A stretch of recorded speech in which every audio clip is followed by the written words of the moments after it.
Once again, I'm spending some time with Shari Hicks Graham, and she is a board certified dermatologist and an entrepreneur. So thanks again for spending some time with me.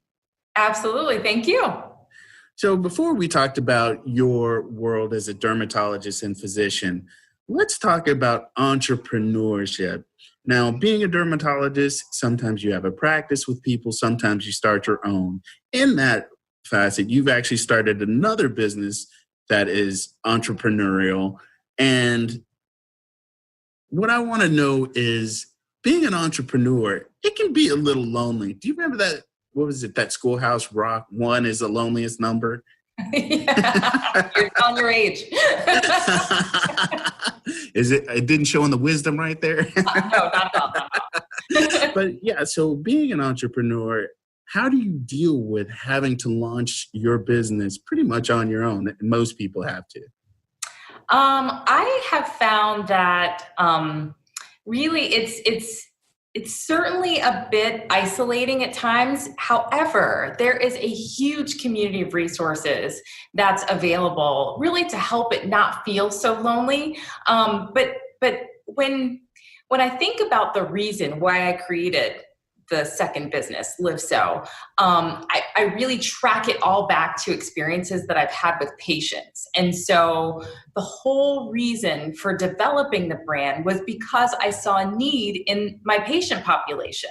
And then when I began to explore it further, I realized that it was beyond just the people that I knew in the practice. It was really patients and people at large who were suffering with issues around having dry, itchy scalp. And so that's really what drove me. So even though I was kind of independently creating this brand and creating this business, I never really felt alone because I always focused on the end consumer. And so I always felt like they were with me.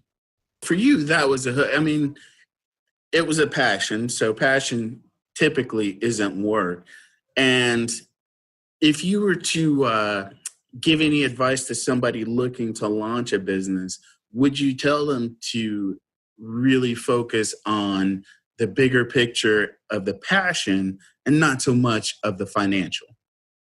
100%. I think that if you focus on the need and the reason why you're doing it, obviously, any business has to be something that makes sense and something that's going to ultimately be able to sustain itself by being profitable.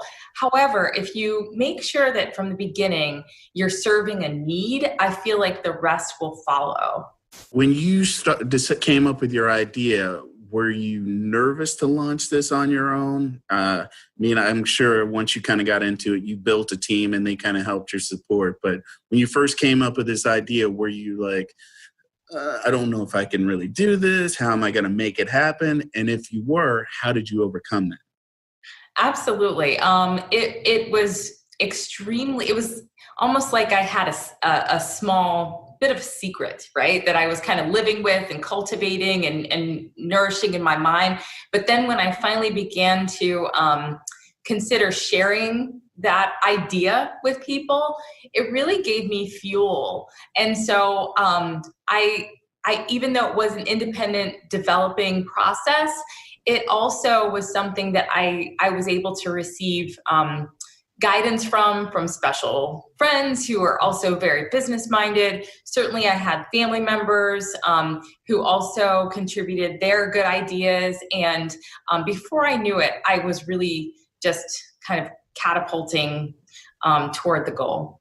At any point, were you discouraged to the point where you would consider like, I'm tapping out, I'm not going to follow through with this? At the beginning, there were a few times where we came across some stumbling blocks and, different considerations in formulation, some ideas initially that we had that we realized wouldn't work. You have to keep going to the drawing board. And of course that takes investment.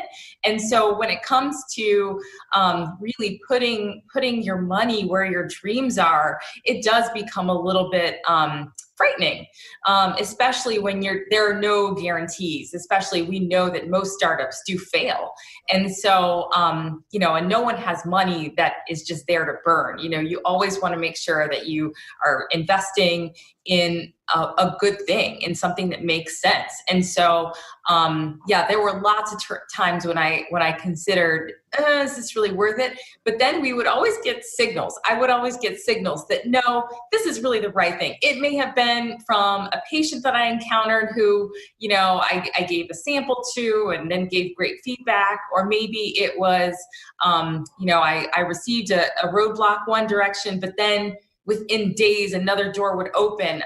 So I kept getting these signals that, to me, were clear signs that I should move forward. And so I just really kind of dug into that and always stayed focused on my end goal. Taking notes. If people want to kind of see what you're doing out and about, where can they find you online? You can always check us out at columbusdowntownderm.com, also on social media at Livso Life or at Downtown Dermatology. Also my personal page at Shari Hicks Graham. Awesome. Well, I look forward to speaking with you some more, but taking notes. You take it easy, all right?